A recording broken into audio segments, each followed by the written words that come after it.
So we're really excited to bring this opportunity to you, and today we're going to talk about a few things. We're going to give some background on really why are we doing this.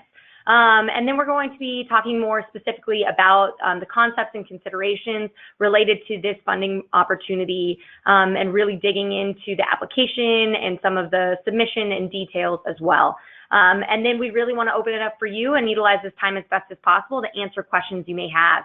Again, we'll be opening the lines at certain moments for you all to ask questions, primarily at key moments in the presentation and of course at the end.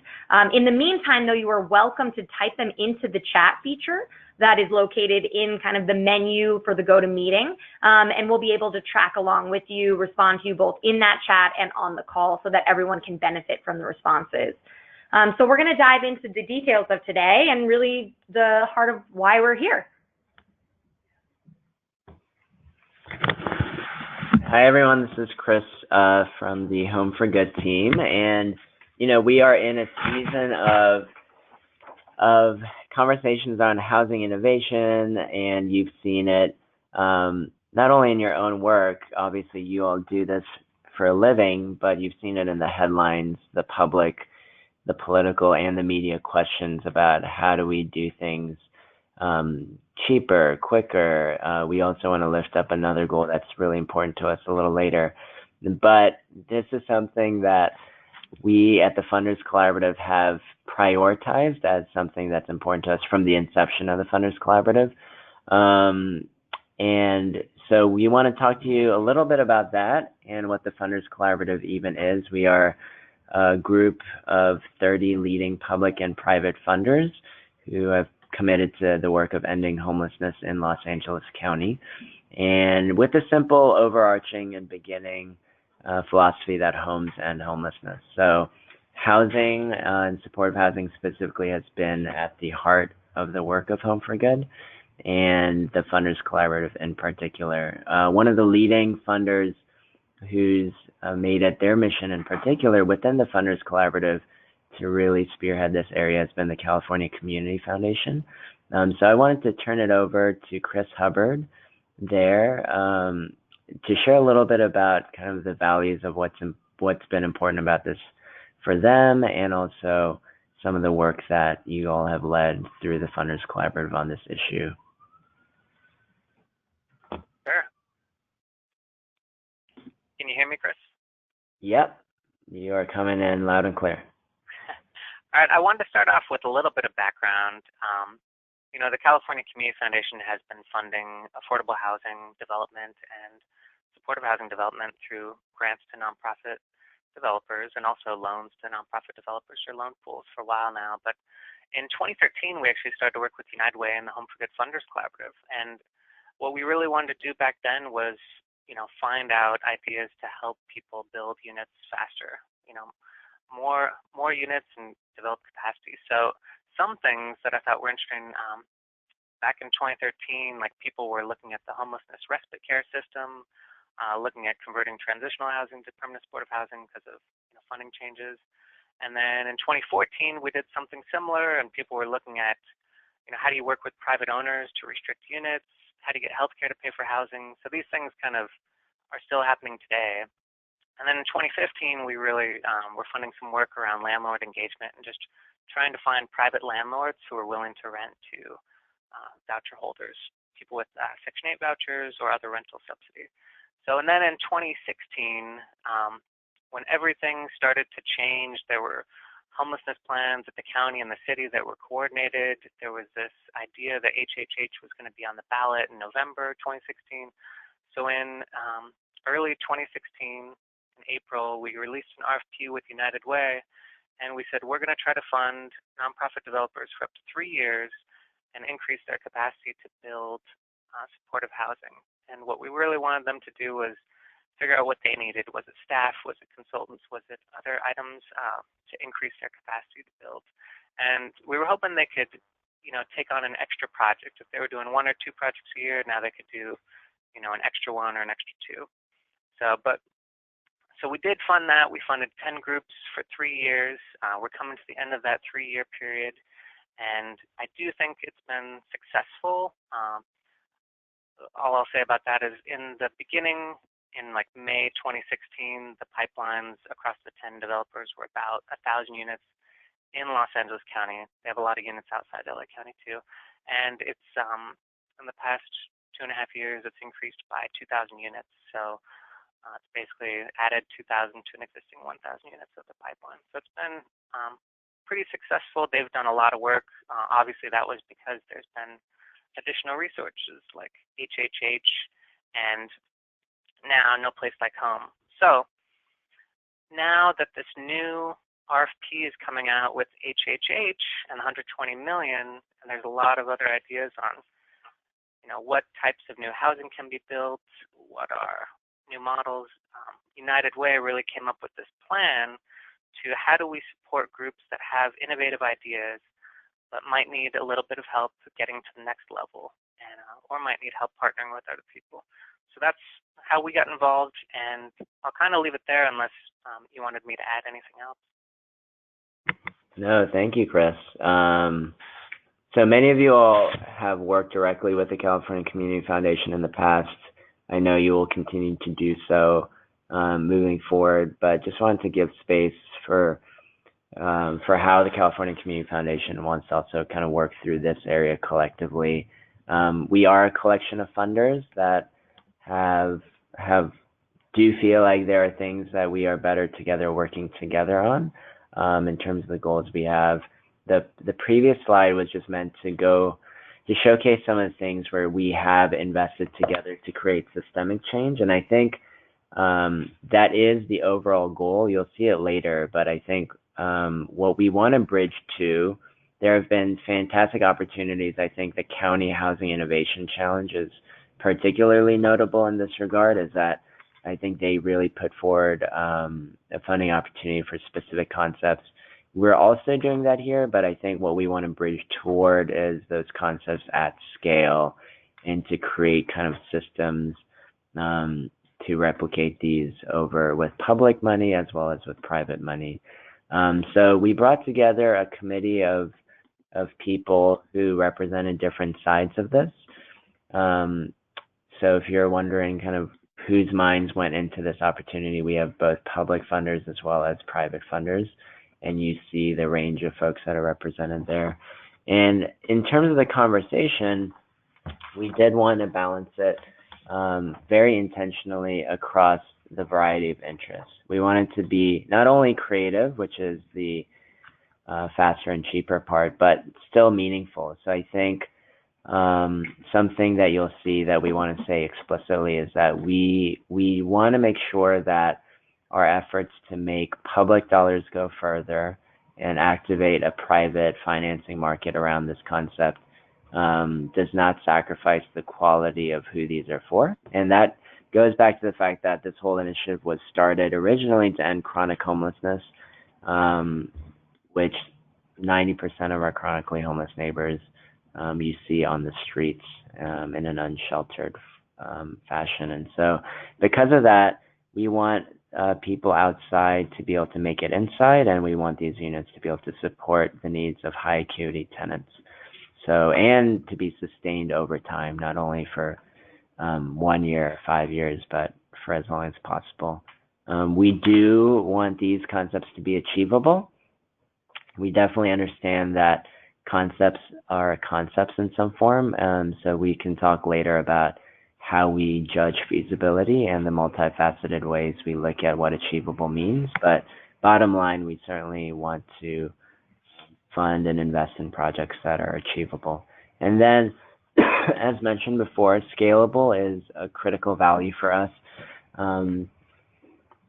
Across this RFP collectively, we want to be able to produce 500 units.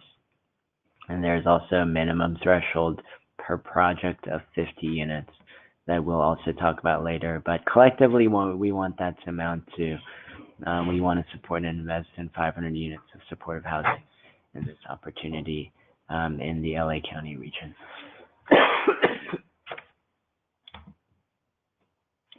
So when we talked about which concepts that these will be directed toward, these are the categories. When we brainstormed together around what are the kind of efficiencies that we want to support.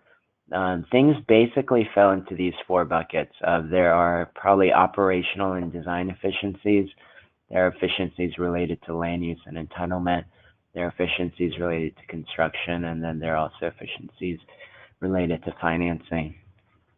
Within them, we wanted to highlight concepts we found especially promising, and so that's where you see the shared living spaces with a 1-bedroom, 1-bathroom per person concept called out within an operational efficiency in land use and entitlement, by right small lot sizes and infill sites, adaptive reuse of unoccupied structures that are not subject to Wiggins or Ellis, the basic idea of reduced parking and how you take advantage of various ordinances or other ways to reduce parking.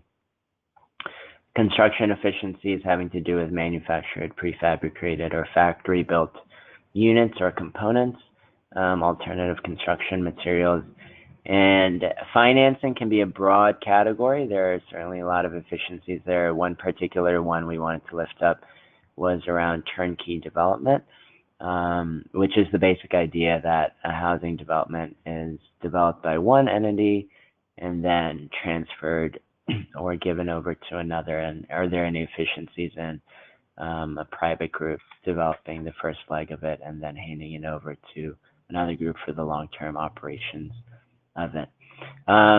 These concepts are all things that can be layered if you so choose to, but we certainly want you to have at least one of these efficiencies in there.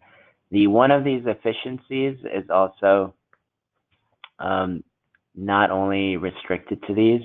You've heard us talk about some of the goals of our opportunity here and what created this funding opportunity and where the Funders Collaborative have been in the past.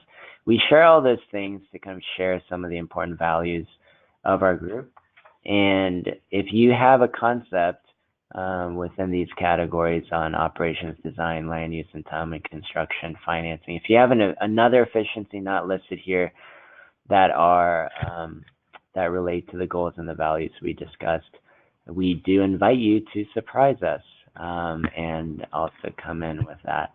And so those are the concepts that we have so far on this RFP.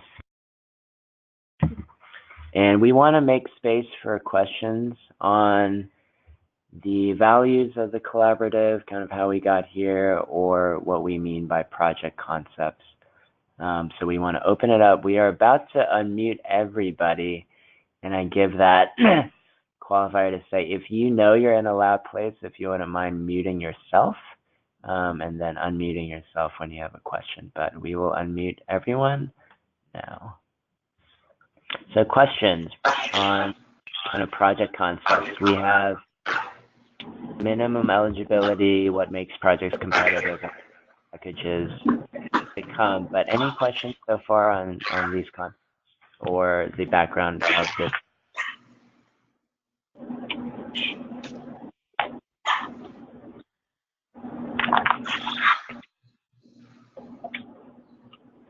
Chris, are you going to use look at the questions that we submitted via chat, or should we restate them?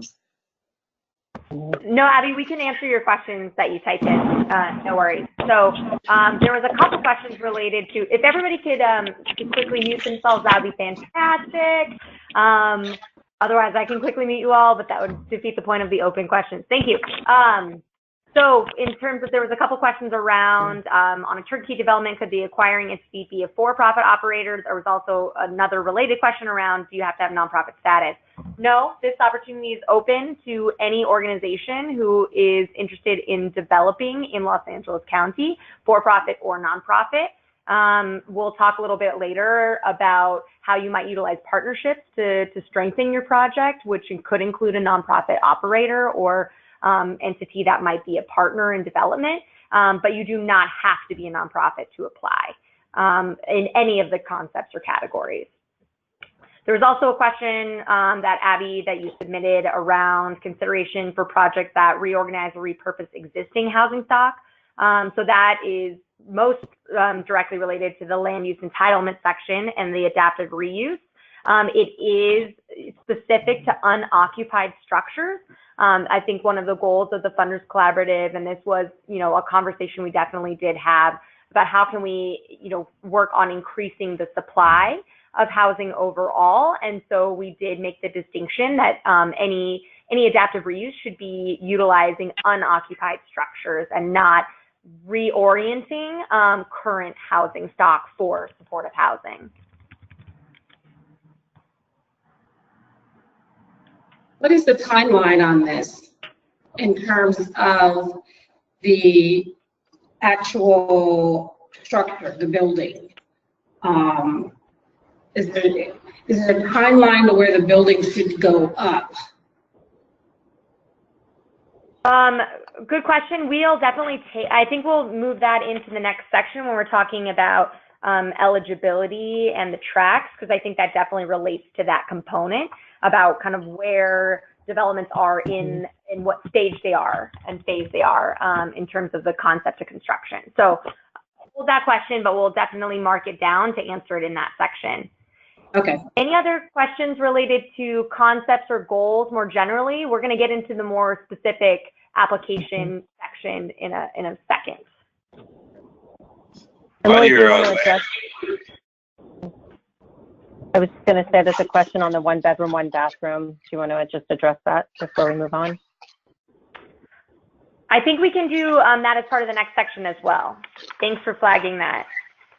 That relates to the unit question that we've been also getting, the minimum unit question. Okay, I think we'll move into the next section. Again, you can keep chatting, and I do see some questions popping up, and definitely we've seen them, and we're gonna move them into the next section since they're most applicable to some of the eligibility and structure of the RFP. So we're gonna remute everybody. So if you're gonna yell out after this point, we're not gonna hear you, so you're gonna wanna type it into the chat. And then again, we're gonna reopen the lines after each section. So we're gonna move into the kind of the tracks and the eligibility, which a lot of the questions are starting to relate to. All right, so we are pleased to also have with us Donna Gallup, who's serving as a special advisor on this RFP. She has developed supportive housing in various capacities herself, and so we want to, Donna, if you're with us still, we will unmute you. Donna, you're going to need to type in your audio pin so that we can unmute you specifically. And in the meantime, Chris, maybe you can start into this section.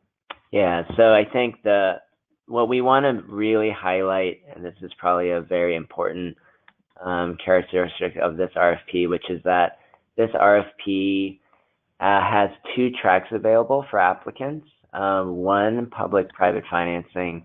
The other, your project can be 100% privately financed, and this RFP and this opportunity is still for you. And so on the public-private financing side, I think that's most cleanly and easily defined as an application or project where you are planning to go after one of these specific upcoming opportunities. Part of why we also wanted to release this in this season is that there are several key opportunities coming up from the City of Los Angeles and LA County. So in LA City, the APSH program is releasing a housing challenge that will put $120 million on the street at the start, hopefully at the start of April. Which is when that application should be forthcoming.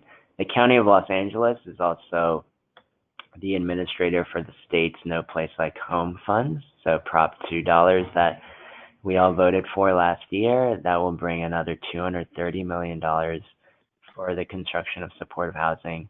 That will be released on March 26th. And then the related to that but distinct CDC and DMH are releasing at the county an alternative housing RFP, also geared at projects that have traditionally not gone after public financing, but are kind of more innovative housing concepts that are not planning to use tax credits. So if you plan to apply for any of those 3 opportunities, we would consider you a applicant for the public-private financing side. If you are not planning to go after any of those opportunities and your project pencils out with just private financing, we are excited to have you consider this, and there is a space for you. So those are the 2 tracks. We want to look at some of the minimum eligibility requirements for those 2 tracks. So on the lane of public-private financing, I'll go after the things that are shared between the 2, and then I'll speak to some of the distinctions. So a minimum requirement that's shared between the 2 are that both we are asking for the projects to come in with a minimum of 50 supportive housing units that you plan to open within 36 months from contract approval. So there's a few questions that I imagine you might be thinking. What does that mean to have 50 minimum units? What are we talking about in terms of timeline? So 50 units does not have to be on a single site. We are defining a project in this application as developments that share a common set of concepts. So if you will kind of rewind with me for a couple slides back, when we talked about the concepts, you are allowed to apply for projects with a distinct set of concepts. So if you, for example, if you are doing piloting a small lot by right developments that use a shared housing model with alternative construction materials, let's say you're proposing a project that layers and marries those 3 concepts together, that would be one project.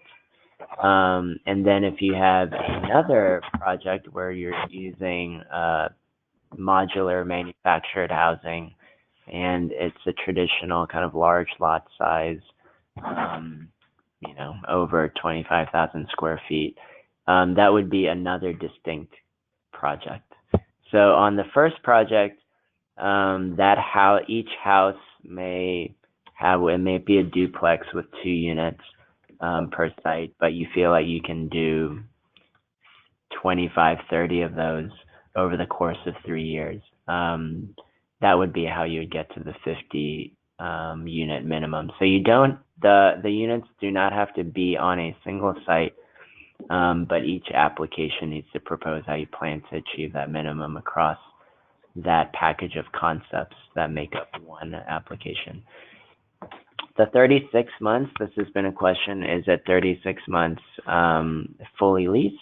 We are using the definition of your project opening, so we're not using kind of a TCAC definition here of every person occupying every unit. So as long as your building is open and can be occupied, that's kind of the timeline we're using there.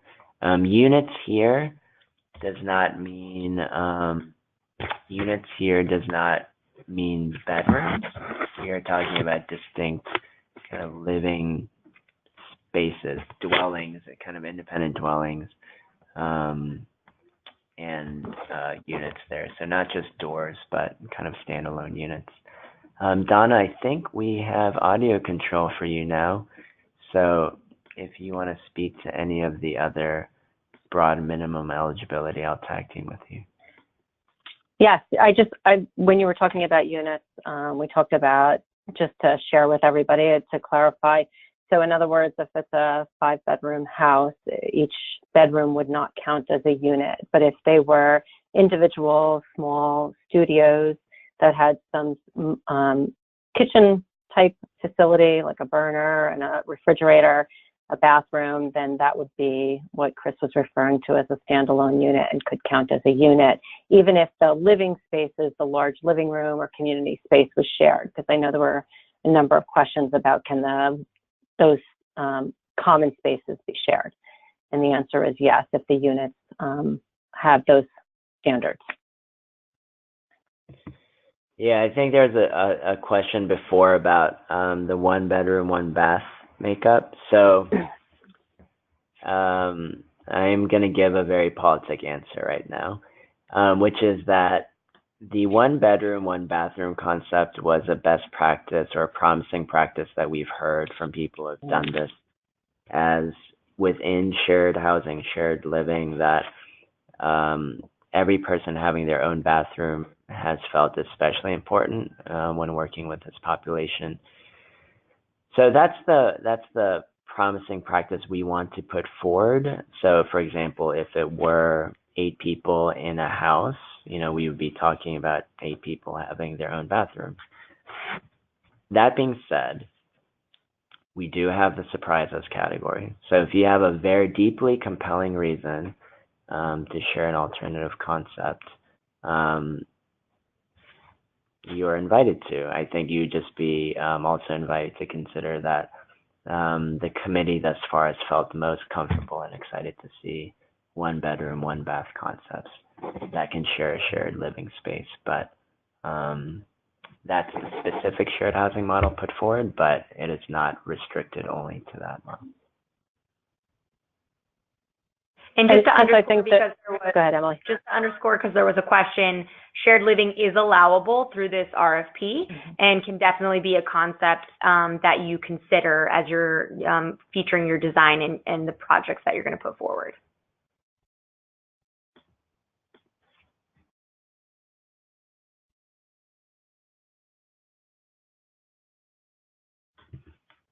Donna, do you want to keep going on with the minimum eligibility standards?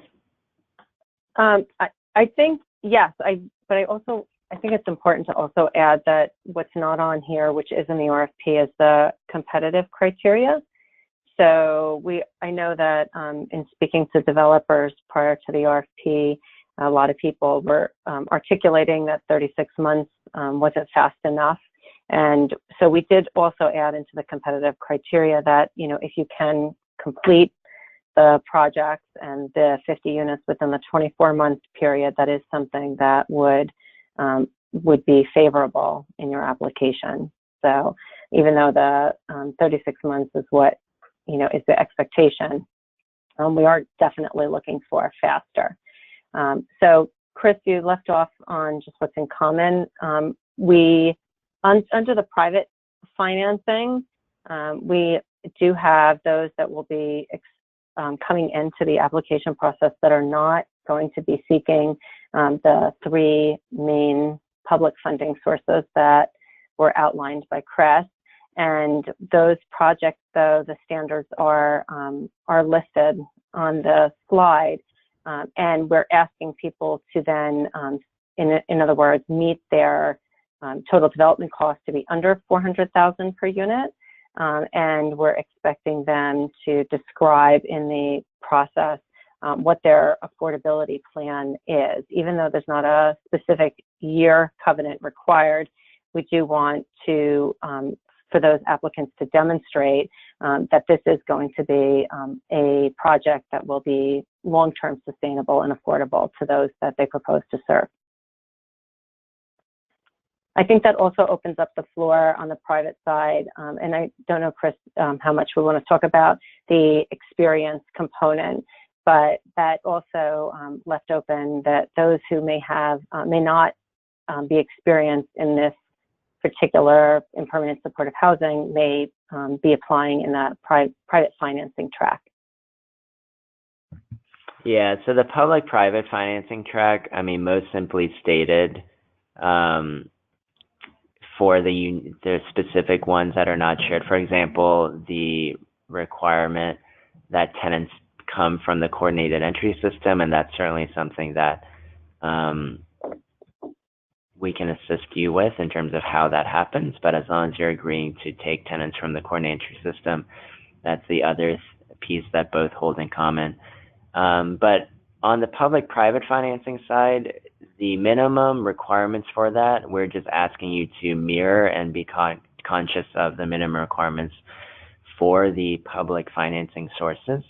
So the APPSH Housing Challenge, they have released draft regulations to the APPH Citizens Oversight Committee. We will be posting that as well as the term sheet for the county's No Place Like Home funding area that was just released on Friday. Just a quick note, the term sheet for the county is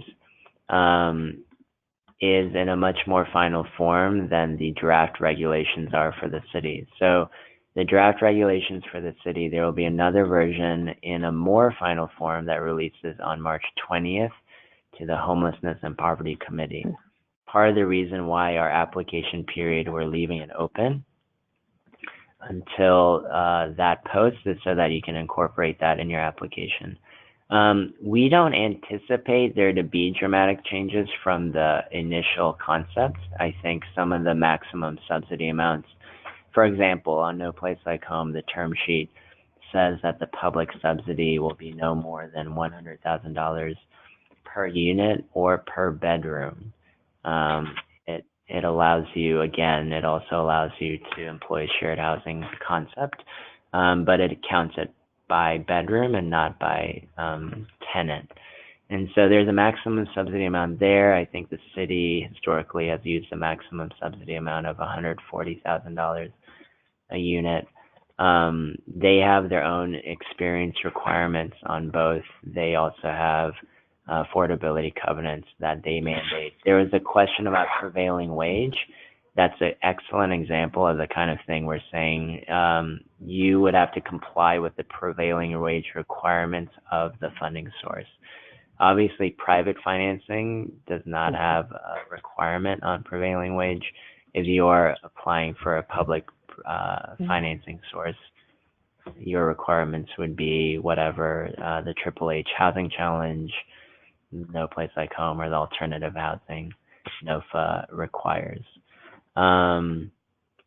So we will make those, we will put the term sheet for the county and draft regulations for the city and publish that. You know, there have been public comments on the city side. I think one area that may change, there have been public comments related to the adaptive reuse requirement. We have adopted a stance that as long as it's unoccupied, it's not subject to Wiggins or the Ellis Act, that it's eligible. The city housing challenge, there is a possibility it may restrict any projects that had a prior residential use. And so that's just something to be aware of if you plan to go after the city housing challenge, but you will hear and see more on March 20th. And so those are all kind of possibilities and speculation based on public comments, but that will come out at a later point in time. So we do want to, yes. Sorry, it's Donna. I was just gonna, there's a couple of comments that are coming through one after the other around site control. Yeah, my yes, favorite. Absolutely. And so on site control, there are a lot of questions on, do we provide the land? We do not, we don't have a secret stash of land. This is probably where it gets to feasibility a little bit, which is that feasibility, we are not necessarily defining feasibility as site control, as some processes have asked for. So you don't technically need site control to apply for this, but we are judging feasibility on a few different criteria. One is, how do you plan to get site control? And is your pathway to site control, are you putting the relative and likely costs for that land within your projected pro forma, which brings us to a second way we are looking at feasibility, which is, have you put forward a thoughtful idea of how your project could pencil out, and are your assumptions reasonable in that regard? And so that on the point of site control, it is not a technical requirement, but we are also not offering or providing land. There's another question about rezoning. as Home for Good, we certainly fight for policies that unlock pieces of land and provide other things to the table. Again, I think if you are writing and banking on that, if you have a reasonable basis that the committee would think that will happen, I think we'd ask you to demonstrate what assumptions you're putting into place and how you think that's likely to happen. We cannot promise anything on our side to unlock pieces of land or to rezone things. We are offering, and we'll hear that a little later as part of our award package, we are offering community engagement support to work through some opposition on site, but that is different than us promising land or a magic wand to rezone a certain class of housing or pieces of land. Chris, is this a good time to talk about, I think, because where you're leading is that we expect some applicants to come in early concept and some that would be much further along in terms of site control and project development? Or do you want to wait till awards packages? Yeah, we can talk about it actually in this category of competitive criteria. Which is that, so we've talked about some of the minimum requirements on what makes a project especially competitive is that, for example, we have that minimum, if you think, and if you'll rewind with me again to the goals of this RFP, we are trying to find a concept that is replicable by you and by others as much as possible. We trust and believe that some of these concepts are possible, and you've proven it already in a one-off capacity. Knowing that the challenge to this happening in mass often has to do with bigger things and proving these concepts and shaping protocols, procedures, and really proving these in a package form. The more you're able to do in this period, the more competitive you'll be. So that's one on the scale side. I think on the efficiency of using public funds, we are trying to make, to be very transparent with you guys, we're trying to make sure that the public dollars stretch as far as possible. And we're trying to activate as much private market potential as possible. So, there is the requirement that if you're going after public funds, it has to use less than the $140,000 for the city, the $100,000 requirement on the county, places like Homeside. But to the extent you have a concept that uses even less public money, I think your project would be that much more competitive. Obviously, we want you to take advantage of those resources. But again, to the extent your project helps extend the public money as far as possible and also activates the private market. So if you're using private financing, your ideas and thoughts on how you're using private financing in an efficient manner, I think would be welcome. The other, using drawing tenants from the coordinated entry system is an important value or a requirement for us. But the county's opportunities have a unique requirement around serving people with serious mental illness, and you'll see how that's defined on the county's side. But to the extent your project is able to accommodate that population, we feel like that's a population that we see on the streets in a serious way, and that again, your project would be that much more competitive, not only to use that money, but also to have a design or service plan that is responsive to that need. And then we are open to experience, and we are not saying you have to have a certain tax status as a developer, but to the extent that you don't have experience, I think we'd ask you to either demonstrate that, explaining how you might have a long-standing effort in housing development generally, or affordable housing particularly, and maybe have a sensitivity to the population we're attempting to house.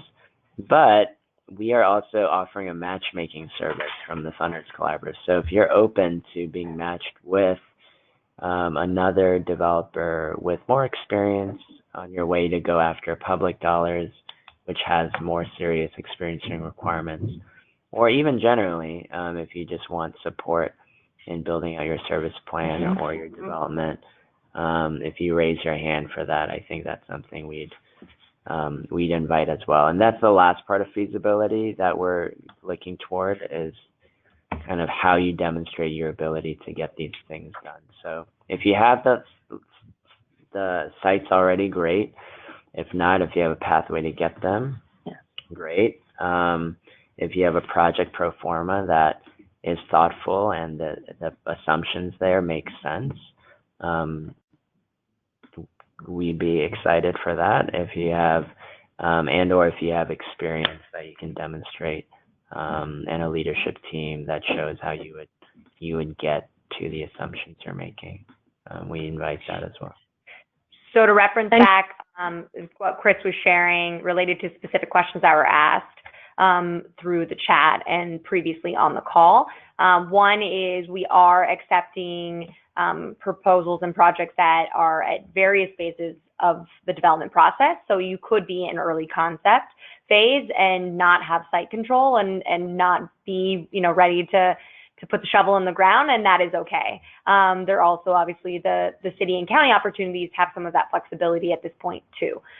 So we encourage you to look at this opportunity no matter what stage you are in the development process.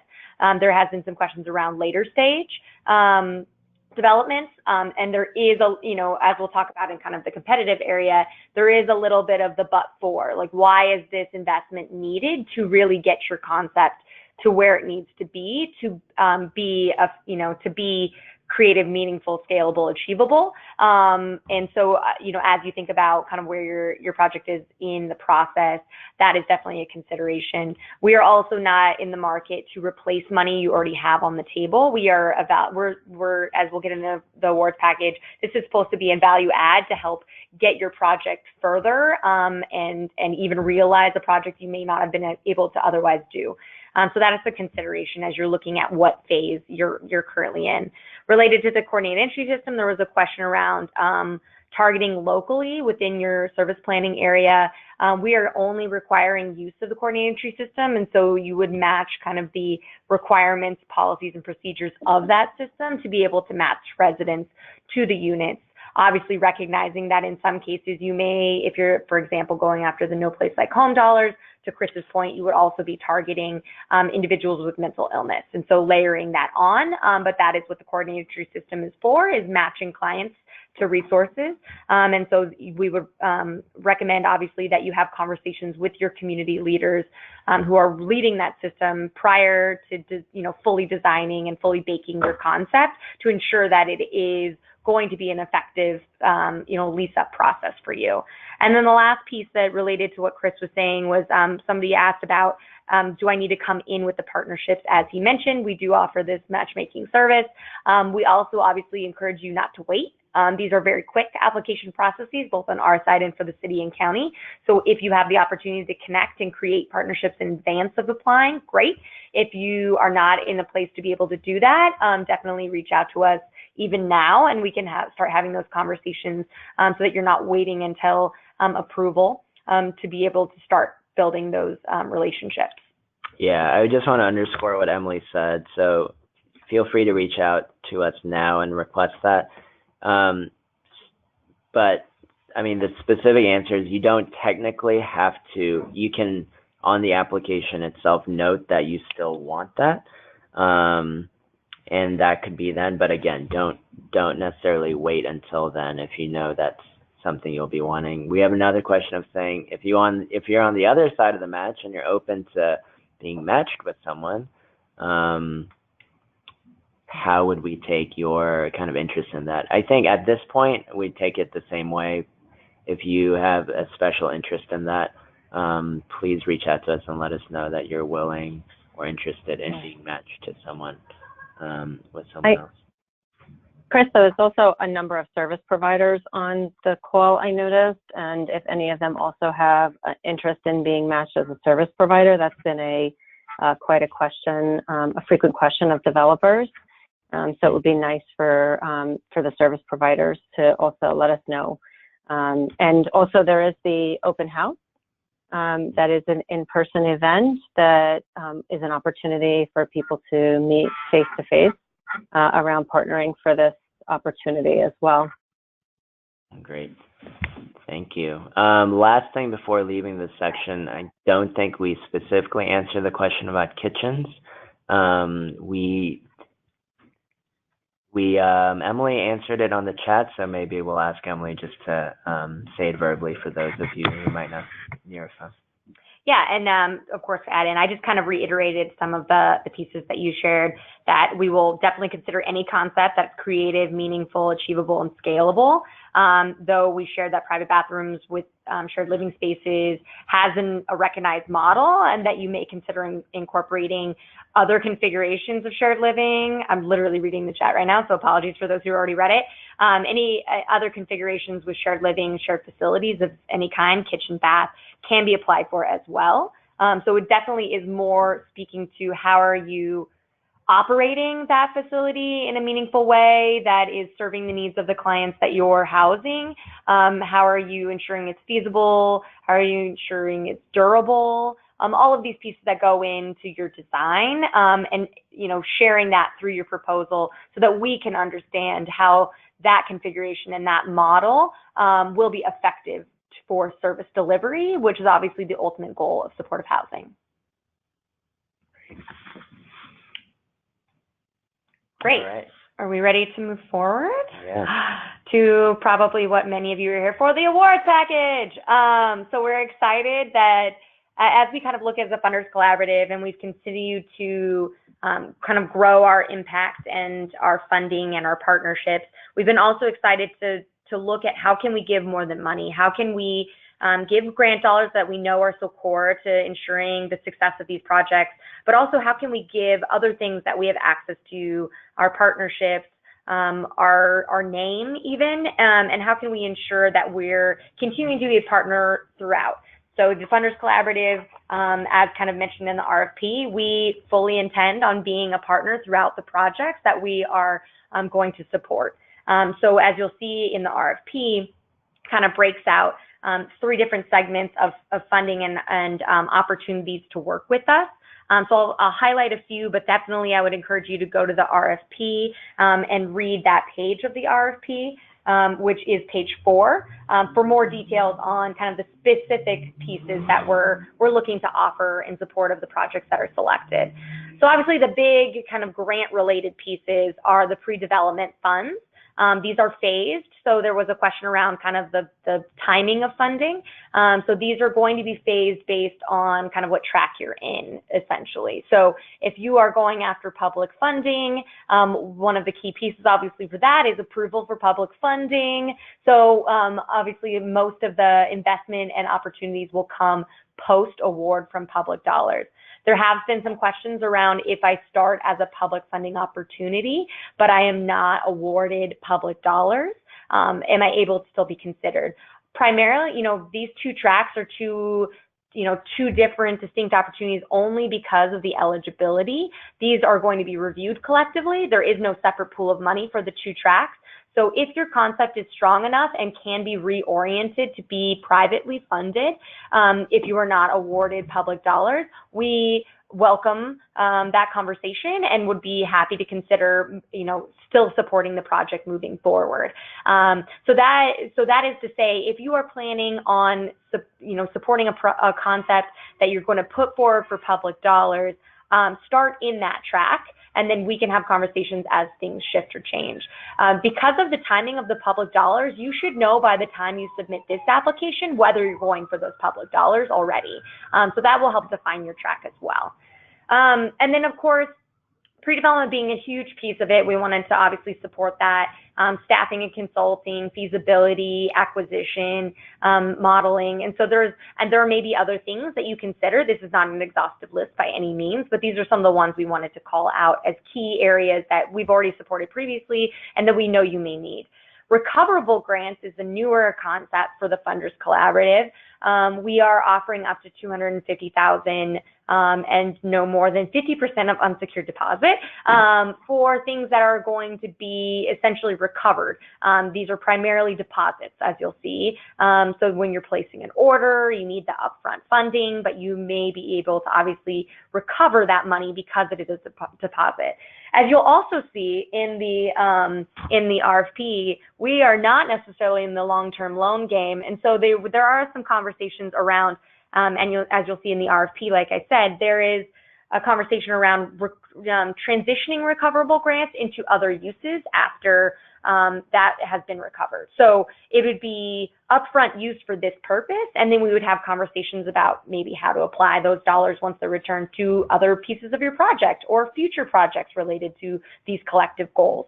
So that could definitely transition into more of a traditional grant after that initial deposit.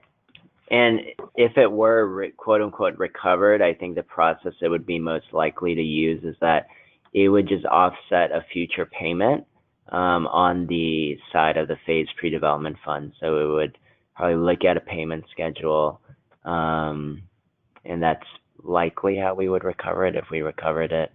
But just to say, there's a question on, will these grants be recovered?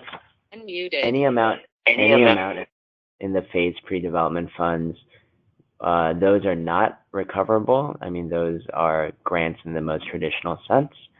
And then the recoverable grants, as Emily mentioned, those the Funders Collaborative retains an option or a right to recover.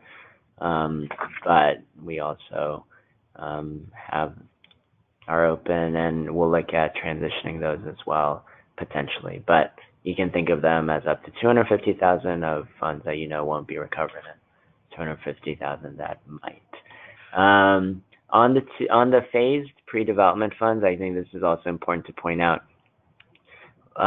When we are inviting earlier concepts that we think still meet our threshold of feasibility, if there is a point at which it moves from an earlier stage concept to kind of a more mature concept, I think the trigger for us that we're using is one of having a viable and strong pro forma that has been fully accepted by the Funders Collaborative Committee.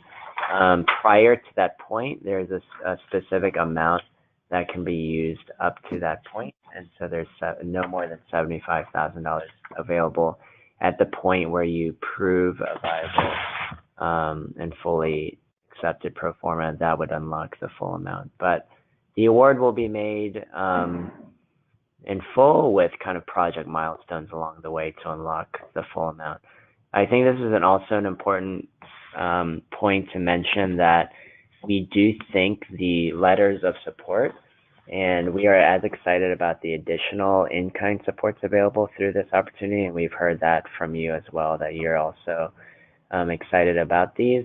The letter of support, I think, means a special amount because on the city side, they're also accepting concepts, and I think the leadership and development team will be one that they're especially keen to look on. So if you are awarded this opportunity, we are signing ourselves up as partners and supporters in your effort, and not just Home for Good as a single brand or United Way. You would have the support of the various funders around the table who are invested in your project, and we would list that in your letters of support. So the various folks who are saying that they are on board for your project success. So we hope that's an important part that you will use in your application to the city and the county. As mentioned before, our Everyone In campaign, we have dedicated regional organizers and lots of tools we use to try to find and achieve community support. And so that's also something we're deeply excited about offering to every single project that is selected. Yeah, so we, just to underscore the fact that we're excited to offer more of a package of support. We know dollars are critical and never really, never going to be replaceable. And so we want, at the core of this is obviously the grant funding. But absolutely, we are excited. And the reason we listed it first is for those in-kind supports, those pieces that we know will help further a project, move it along in the process, and help you have access to other partnerships and other dollars and resources that can help make these projects successful. As you'll see at the bottom, obviously, we also have another section called private loan consideration. At the Funders Collaborative, and even on the committee that helped create this opportunity, are several lenders. Many of the traditional lenders that you might go to help support your projects. So we're excited to help kind of bring together those conversations and considerations so that, several of our loan funders can have conversations directly with you, centered around your project and coordinated in a way that we know doesn't always happen. So we're excited to bring together this kind of table and panel to help ensure that you have a strong and viable pro forma and financing plan, and that they're also part of that equation, and that they're helping you further along in their processes to be able to access their dollars effectively. And because they're so connected to this process, I think it goes a long way for those who are awarded, that you're walking out with our support in hand and their understanding already of your project, because many of them, all of the committee members will be reviewers as well.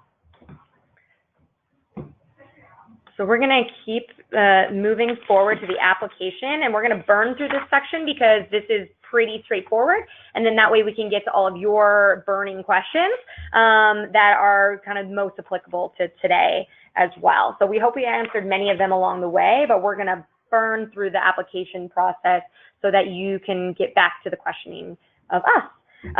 So in terms of the application, you will find it at our website, on the grant seekers webpage of Home for Good's website, and that is homeforgoodla.org/grant-seekers with an S. All of the application materials, all of the FAQs, all the resources we talked about linking to will all be featured on that website. Inclusive of the things listed on this slide, which include all of the components of what you have to turn in for review and consideration. So the applicant cover sheet, which is a two-sided page that will provide us kind of the high-level information about your specific concept and the track that you are proposing under, as well as how to reach you. And then your concept narrative, which is the heart of the application, which are all the questions that are featured on page 5 of the RFP, that are all the questions that we're asking for you to respond to around your specific project and proposal. And then, of course, the complementary documents of financial template and timeline, which are both available online for download, and that we would ask you to utilize to give us a sense of kind of the financing to date related to this project, or your financing plan if you're an earlier concept. As much as we understand, again, early concepts may not be fully baked and things may change, but what we're hoping for is to get a sense of what are you thinking about in terms of your financing process and your overall model. And then, of course, the timeline is critical. We understand that not all projects will have the same timelines. Again, as you're utilizing public dollars, there are some more explicit timelines baked within those RFPs that we would ask you to look to and to work within. So outlining your timeline related to the funding sources you're going to utilize, and obviously your actual production and construction timeline. There are some specific questions in the narrative that I think we wanted just to point to really fast. One is number 3, client-centered design. Obviously, our goal is that this is effective housing, and so as we're kind of bringing in partners who may have different experiences in supportive housing, we ask that you pull on your partnerships and pull on those who, with lived experience or those currently experiencing homelessness, to help think through what design elements you need to incorporate. And we're asking you specifically to respond to that, to tell us how does your design speak to the population you're going to serve, and help effectively support operations of that building long term. And that is an important element, and I think important consideration that the funders will be looking to. Again, we're asking for your support because this is a more general application, because this is the questions that both private financing and public-private financing tracks will answer, helping us understand what subsidies, what vouchers, what resources you're going to use not only to construct but to ongoing operate your building, and helping clarify throughout as much as possible so that we more fully understand your project. And of course, in last number 8 is funding request.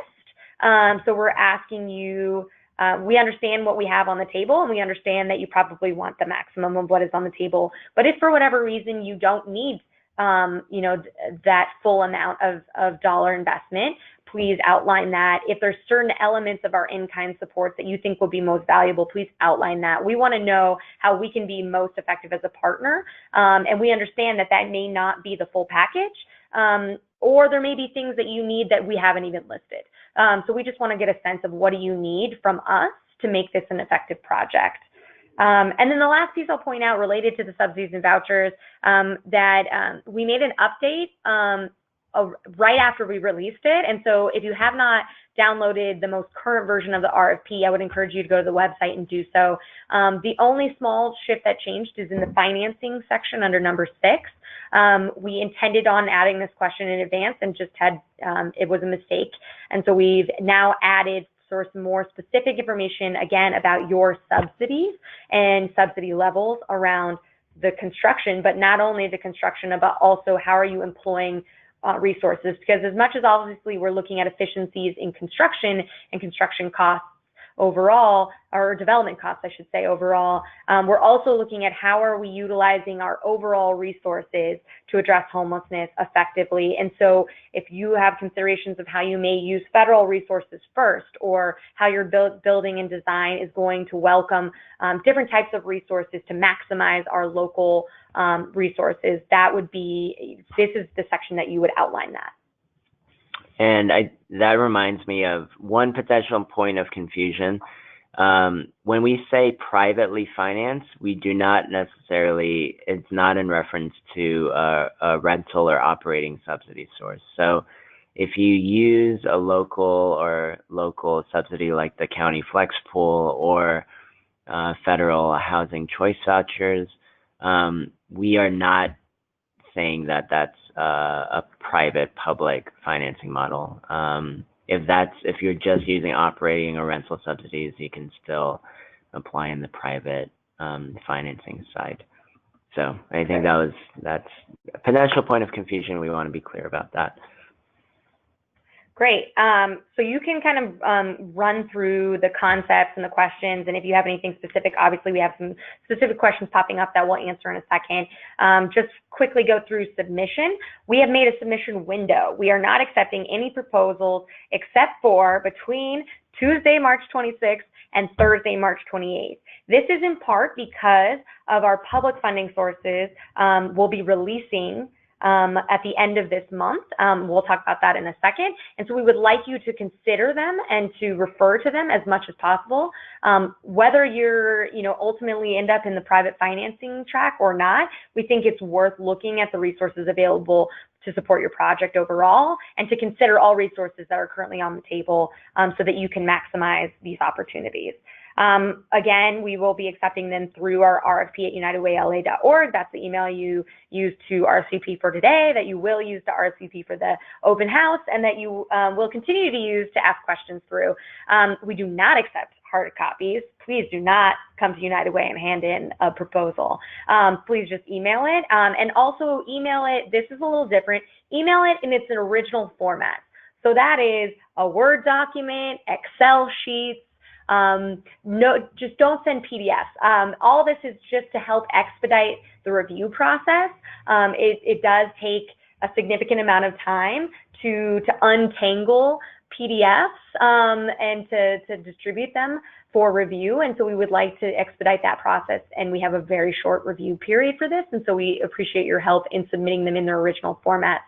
I should also note that the finance template that is online has multiple tabs, and both of the templates online have instructions on the first tab. So please fill them out according to the instructions, submit them as Excel sheets, and complete them all the way through for all the tabs that are featured, so that you can submit and that we don't have to come back to you in need of additional information. Applicant support. So we have the opportunity to ask questions now, to ask questions at the open house.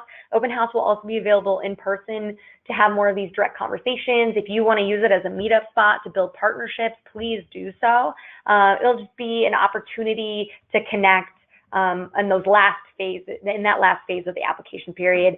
Of course, we're still taking questions. We do have a cutoff for questions prior to the actual submission date, and that is just to ensure that we can respond to you in time. So we want to make sure that everyone's questions are answered and that you have access to responses prior to submission. All questions that are submitted through the email, through these sessions and kind of ongoing will be added, if relevant, to the frequently asked questions that we have posted online. So I also encourage you to keep checking back on that, because maybe someone else asked a question that you really didn't even think to ask, and that would be beneficial to your project. And then the last piece related to timing that I think we definitely wanted to highlight is that there are obviously the 3 public funding opportunities that are coming out. Again, we've moved the submission window so that you can consider these opportunities. We're going to provide the resources on the website so that you can have access to the terms and conditions of the county opportunity and the draft version of the city housing challenge, which has already been reviewed. And so but ultimately, the city housing challenge will be, the last version will be seen is scheduled to be seen at the end of the month on March 20th by H&P committee. And then the county has already released the terms that we'll definitely be linking to through the website that you can review. And then we'll be fully releasing their RFPs on March 26th. So you have an opportunity to see well in advance all of the criteria and considerations, build that into your project and model, and even see the final versions prior to submission, so that you can consider all of those while designing your ask to the Funders Collaborative. And with that, we've kind of burned through our side of it, and so we're going to return to the chat and then return to all of you for questions that we may have either missed or that may not have fit one of the sections. This is also the moment to ask really project-specific or proposal-specific questions that are as relevant to everybody as possible. So we're going to look back through our notes and through the chat and start answering some of those questions. Again, keep typing them in so that we can make sure to not miss any of the important details that you need to start applying. So I think one question that I saw was around ADUs, and does that count as a separate unit? I think ADUs are probably the clearest example of something that you could see as a self-standing living space. So an ADU would be a separate unit, would count as one separate unit. Another question on the per unit cap. So if you have market rate units that somehow magically cost more than that in the unit, that are part of your plan is that they're kind of subsidizing the cost of the supportive housing units, I would say go for it. So it is in particular to the supportive housing units. Yeah, absolutely. And we definitely encourage you to kind of use the lowest common denominator if you're stacking kind of resources within your building, knowing that, some of our public funding opportunities may have more restrictions, or they may have certain particular types of dollars or maximums. And so when we're looking at your financing models, it's definitely about, does it match the requirements of the funding that you're going for? So just considering as you're stacking or layering or building a building with multiple types of units that you're considering that, and then our funding can spread across those opportunities. There was a question that has come up around when the funding will be available. So right now, as you know, in terms of the timeline that is outlined, we are moving very quickly. So you all will submit your proposals by March 28th, and we'll begin our review so that we can bring it to our Funders Collaborative meeting in the middle of April. That will be, at that point, we will determine who will be awarded, and we will announce in the middle of April, and that will move forward, you know, both kind of a letter of support with kind of funding and conditions outlined within that, and begin the contracting process. As mentioned, these are phased dollars, so depending on which track you are in, either could be an initial release, or we may have to wait until you're further along in the process with a public funding opportunity, where, you know, we're waiting for approval from the public funding opportunity. So when the money will be initially released will depend on your project and what funding sources you're utilizing, but we are moving very fast, and so we're hopeful that, you know, we obviously know that this spring will be a big moment where we release funding for these opportunities, and at the very least, our goal is that by middle of April, you all know one way or another, and that you are walking into the public funding opportunities or other funding opportunities you may be applying for with our letter of support outlining our commitment. And so even if you don't have dollars in hand, you will walk into those opportunities with that. So that is definitely our goal. So it's a little bit of a non-specific answer, but it is, again, super specific and determined based on your specific area that you're applying under.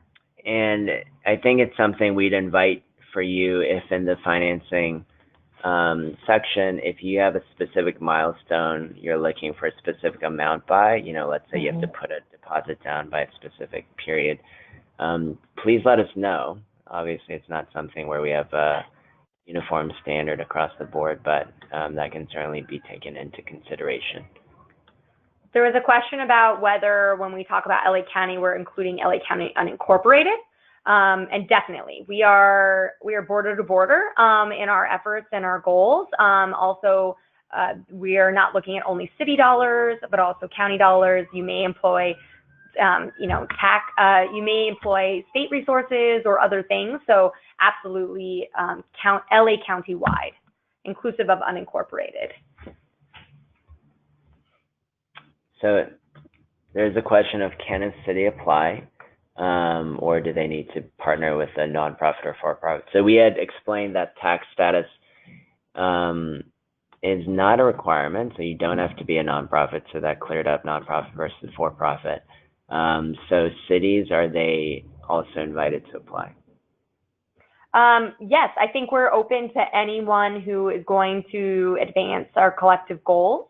And, you know, I think cities could very much be well placed to do that. And so absolutely, this opportunity is open to any entity who, whether located in Los Angeles or not, who is interested in developing supportive housing in Los Angeles to meet our collective goals in the ways that are outlined in the RFP.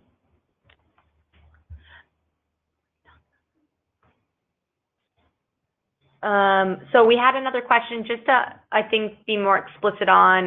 There was a question around if you apply to the public-private financing track, and either you don't get that funding or... Which we were clear about. Which we were, yes.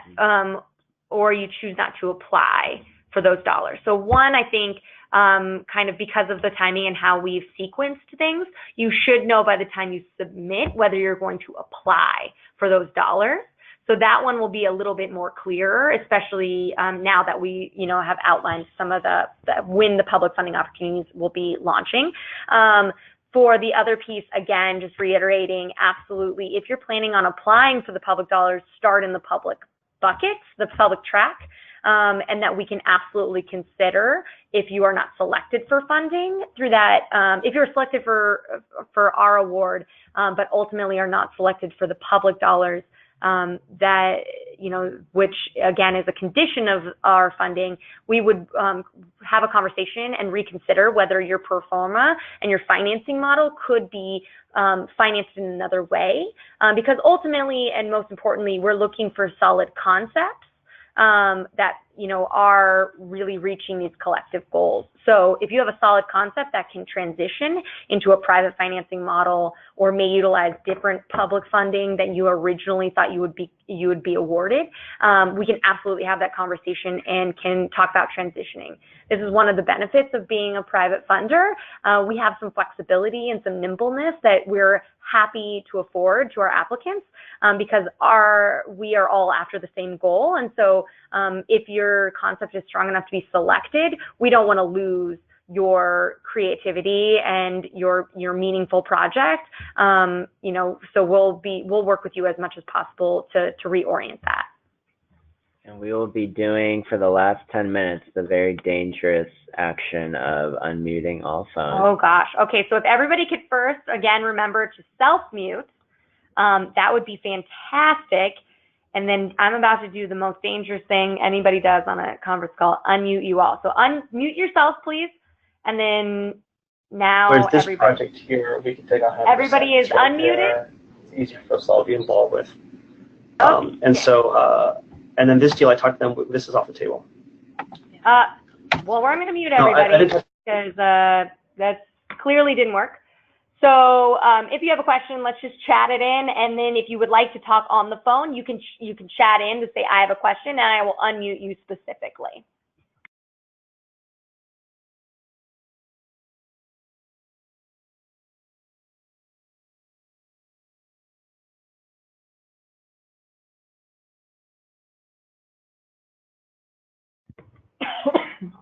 All right. Okay. Apologies for that. It is impossible to tell who that was, so we can't just mute an individual on the call, but we will keep taking your questions. And again, if you would like to speak by phone because you think that'll be easier, just chat your name in, and as long as you plugged in your PIN or you're on the phone, I can unmute you specifically. There was a question around, are there additional sources or priority funding for projects involving homeless and or disabled veterans? So I guess I'll let Chris chime in as helpful for additional resources. But one thing I would note, because this brings up a good point, is that we are not population specific in this proposal. This is definitely about building supportive housing. So there is a certain, obviously, type of client that would be most appropriate for that type of housing, and that is usually high needs individuals and primarily chronically homeless individuals in many cases. It doesn't, but your project could be specific to a population. We do ask in our applicant cover sheet if you are, focusing your project on individuals with mental illness, seniors, families, TAY, individual adults, to add that breakdown so that we could get a sense of how many units might be dedicated in that way. But we are not ourselves necessarily prioritizing certain populations over others. As much as your specific population target helps unlock resources that makes your project more feasible and scalable, we may take that into consideration, but we are not, in this case, prioritizing one population over the other. Yeah, the only thing that I'd add is within your target, I think the only thing that stands out as making your project more competitive would be folks with disabling conditions. So to the extent that that means your project design is fitted around a high acuity tenant, and you have design elements or service plan elements that make it very responsive to the needs of a high acuity tenant, I think that generally might make your project more competitive. But again, that's true of any project. And to just reiterate, we don't have necessarily a veteran specific focus for prioritization here. Yeah. There was a question about the recoverable grants. And let me just double check that I'm reading it correctly. Okay, is there a specific timeline when they would be recovered? There is not. It'll be based on your project. So that'll be more about kind of when your deposit is returned to you, and that would kind of flag our, so as much as you have that information available, I think primarily we'll have those conversations and negotiations during contracting to get a sense of when that might be. Our goal is definitely to ensure that the dollars are helping your project advance, and so, you know, we understand that this is, you know, patient dollars that we're putting in, and so we are okay waiting for that return. In terms of kind of the question about if there's, you know, a sense of how we'll determine whether a portion or all of it will be recovered. Again, that unfortunately I have to say is more project specific as well. I think primarily we're looking at kind of the timing, things like timing, whether your project is going to continue and to be scaled across multiple other sites or projects, and kind of your pipeline and portfolio, so that we can have a sense of what else those dollars would be used towards. But otherwise, again, this is very project specific and will be primarily hammered out in contracting phase. But again, our goal is not to pull the rug from under you and to ask for those to be returned at a certain date. It is intended to be related to supporting your project and then asking for the return if needed, when is most appropriate for your project specifically. So we're keeping rolling through, and we're gonna stay on. We have 3 minutes to go. We are happy to stay on to answer additional questions. I'll answer definitely kind of some of the ones that have the last ones to pop up.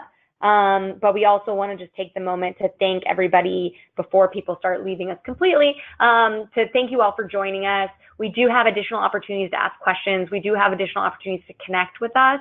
We like when our applicants connect with us and ask us questions and scope out ideas. We have that luxury as a private funder, and we're very thankful for it. And so we like when applicants use it.